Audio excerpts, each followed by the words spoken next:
Nós realmente estivemos muito próximos de um golpe de Estado. Bolsonaro estava disposto, ele falava antes da eleição, seus apoiadores falavam durante a eleição, ele falou durante os 4 anos de governo, seus principais assessores falavam nisso, e ele cooptou boa parte dos militares, ele tinha parte dos capitalistas, ele tinha uma fração da mídia, ele tinha, sei lá, 30% de apoio da população. Nós estivemos muito próximos de um golpe de Estado. Eles conseguiram a façanha, tá? A proeza de fazer uma reunião, Bolsonaro, no dia 5 de julho de 2022, então o presidente da República conseguiu a façanha de fazer uma reunião e gravar essa reunião com todo o primeiro escalão do governo para tramar um golpe, para dizer, olha, a gente precisa dar um golpe, porque nós vamos perder a eleição. Basicamente foi isso que o Bolsonaro diz na reunião. Ele disse, olha, a gente tem que fazer alguma coisa. Ele fala claramente, por exemplo, que tem que se espalhar fake news a respeito das urnas, a respeito do processo das eleições. Então, o vídeo da reunião do golpe é um conjunto enorme de provas contra Bolsonaro e seus principais assessores, tá? O que estava nessa tal reunião? Tá aí para vocês, tá? Todo o primeiro escalão estava presente na fatídica reunião, tá? Dos 33 mandados de busca e apreensão, 4 eram mandados de prisão. Então nós tínhamos 33 mandados de busca e apreensão, 4 mandados de prisão. Tá?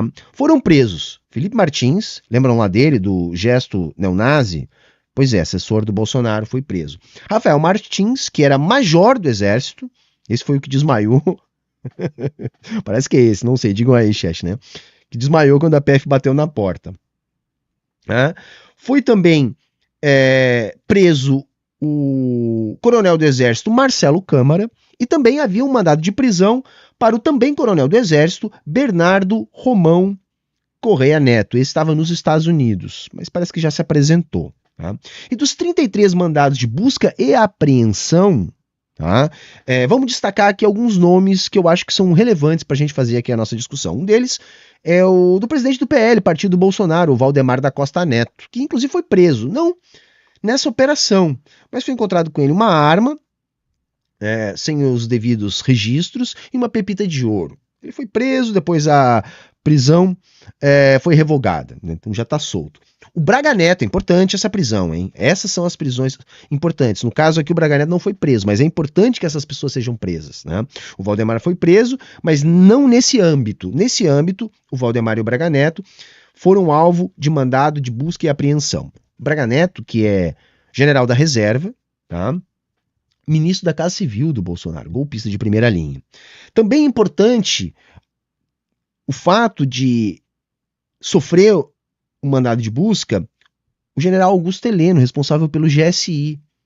Né? Tem toda essa investigação aí do aparelhamento do GSI, das espionagens à revelia da lei, tudo isso sob comando do general Augusto Heleno, que também recebeu a visitinha da PF. Outro nome muito importante, talvez um dos mais importantes da lista, Almirante Almir Garnier. O Almirante Almir Garnier, na época do governo Bolsonaro, era o comandante da Marinha. Comandante da Marinha. Aquele lá das declarações golpistas, que tem vídeo dele, inclusive produzindo provas contra ele mesmo. É importante que chegue nos militares a Polícia Federal. Claro, isso vai poder acarretar em consequências, nós já vamos discutir. Mas vamos lá. General Paulo Sérgio Nogueira, que era ministro da Defesa do Bolsonaro, o ex-ministro Anderson Torres, que já esteve preso também, que era ministro da Justiça, né? Tércio Arnaud, assessor do Bolsonaro, figurinha tarimbada, está em todas as denúncias de organização do golpe, e um outro nome muito, muito importante que recebeu a PF, General Estevão Teófilo. O General Estevão Teófilo, gente, é o chefe, na época, tá? Do Comando Militar de Operações Especiais, que fica lá no DF. O responsável, por exemplo, por comandar os tais Kids Pretos, que seriam o destacamento responsável para executar as ações golpistas. das Forças Armadas. Então por isso que eu tô aqui dizendo que essas pessoas, tá, que estavam lá e que não só os que estavam na reunião, mas esses que sofreram aqui busca e apreensão por parte da Polícia Federal, é importante a participação dos militares. Por quê? Porque não é comum na história do Brasil. A gente não está acostumado a ver no Brasil militar recebendo a PF. Claro, nós temos aqui o Braga Neto, o Augusto Heleno, né, o Paulo Sérgio Nogueira, que eram militares generais, porém da reserva, ministros do Bolsonaro, mas temos o Estevão Teófilo e o Almir Garnier, no caso o almirante da Marinha, que no governo Bolsonaro estavam na ativa e seriam o braço militar mais envolvido, pelo menos do que se sabe até agora. Porque o que a gente sabe é que o então comandante do Exército, né, não teria aderido ao golpe, pelo menos ficou titubeante e não foi até o final. O vídeo é muito comprometedor, tá? 1h20 mais ou menos de vídeo. Eu não vou passar todo o vídeo aqui, eu vou mostrar alguns trechos que talvez sejam relevantes pra gente. Por exemplo, esse aí que tá na tela pra você. Sabemos que se a gente reagir depois das eleições, vai ter um caos no Brasil. Vai virar uma grande guerrilha, uma fogueira no Brasil. Agora, alguém tem dúvida que a esquerda, como está indo, vai ganhar as eleições? Não adianta eu ter 80% dos votos, eles vão ganhar as eleições. Essa declaração, gente, ela é altamente comprometedora para o Bolsonaro. Altamente comprometedora, porque ele está dizendo, olha, não interessa se eu tiver 80% dos votos. A esquerda, no caso o Lula, é isso que ele está se referindo, vai ganhar as eleições. Isso ele está numa reunião ministerial, uma reunião oficial.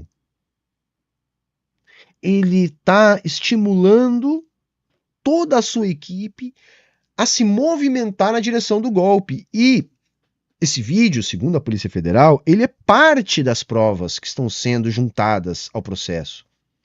Porque o que a própria Polícia Federal já falou também é que, depois da reunião, eles já conseguem observar movimentações na equipe do Bolsonaro a fim de atender o pedido do chefe na reunião do golpe. Né? Uma outra fala bastante pesada, eu diria bizarra, é a fala do Augusto Heleno. Vejam o que ele está dizendo aí. Conversei ontem com o Vitor, o novo diretor da ABIN. Nós vamos montar um esquema para acompanhar o que os dois lados estão fazendo. Isso aí é acompanhar os dois lados, é acompanhar o que a campanha do Lula está fazendo. Será que o Heleno está falando aqui dos softwares espiões que a ABIN, que os militares tiveram acesso? Será que ele está falando do aparelhamento da ABIN, que a galera chama aí de ABIN paralela, que eu acho que não é uma boa forma de explicar o que aconteceu, porque não havia uma outra ABIN. Havia uma ABIN trabalhando a revelia da lei, a fim de atender os interesses do Bolsonaro e sua trupe. Mas vamos seguir, porque é grave o que o Heleno fala aqui. Isso é se vazar qualquer coisa. A gente se conhece nesse meio. Se houver qualquer acusação, infiltração desse elementar, qualquer lugar. General, eu peço que o senhor não fale, por favor. Pessoal, não prossiga mais na tua observação aqui. Eu peço que não... Veja, ele fala em vazar informação do que está acontecendo. Bolsonaro se preocupa em não deixar ele continuar. Então havia uma preocupação com o vazamento do que estava sendo feito, justamente porque aquilo que estava sendo feito à revelia da lei. Prossiga a tua observação. Se a gente começar a falar não vazar, não esquece. Pode vazar. Então a gente conversa particular na nossa sala sobre esse assunto. O que porventura a ABIN está fazendo. Então, o que tiver que ser feito, tem que ser feito antes das eleições. Outro trecho importante. O que tiver que ser feito, terá que ser feito antes das eleições. A ideia era conseguir apoio suficiente para uma virada de mesa antes das eleições. Isso não deu certo. Então eles vão para um plano B, que seria executado depois das eleições. Se tiver que dar soco na mesa antes das eleições, se tiver que virar a mesa antes das eleições, depois das eleições, será muito difícil que tenhamos alguma nova perspectiva.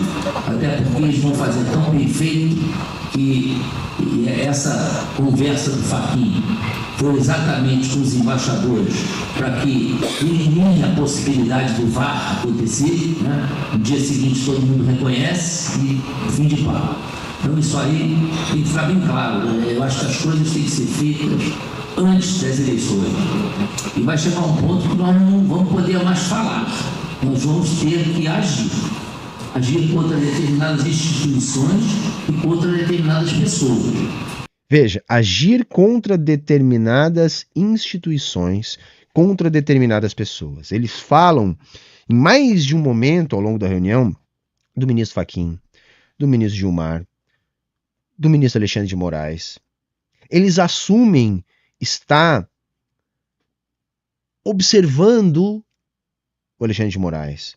A PF já interceptou mensagens entre a cúpula dos assessores de Jair Bolsonaro, dando conta de que sim, de fato, eles estavam espionando o ministro Alexandre de Moraes. Primeiro com uma pessoa mesmo ali espionando, pessoas. Depois com softwares. Eu estou dizendo, o Watergate, tá? O Watergate é café pequeno perto do que aconteceu aqui no Brasil. Nós realmente estivemos muito próximos de um golpe de Estado. Bolsonaro estava disposto, ele falava antes da eleição, seus apoiadores falavam durante a eleição, ele falou durante os 4 anos de governo, seus principais assessores falavam nisso, e ele cooptou boa parte dos militares, ele tinha parte dos capitalistas, ele tinha uma fração da mídia, ele tinha, 30% de apoio da população. Nós estivemos muito próximos de um golpe de Estado. É importante que a gente tenha essa clareza. Isso também dá um pouco da dimensão política do Lula, o tamanho da vitória do Lula. A gente sabe de todas as limitações do Lula, mas se o Lula não fosse essa figura histórica, que tem um peso global na política, talvez o desfecho não fosse o mesmo. Mas o fato de o Lula ser quem é, também ajudou na construção dos ânimos que vão ser aqueles responsáveis diretos por não ter acontecido um golpe.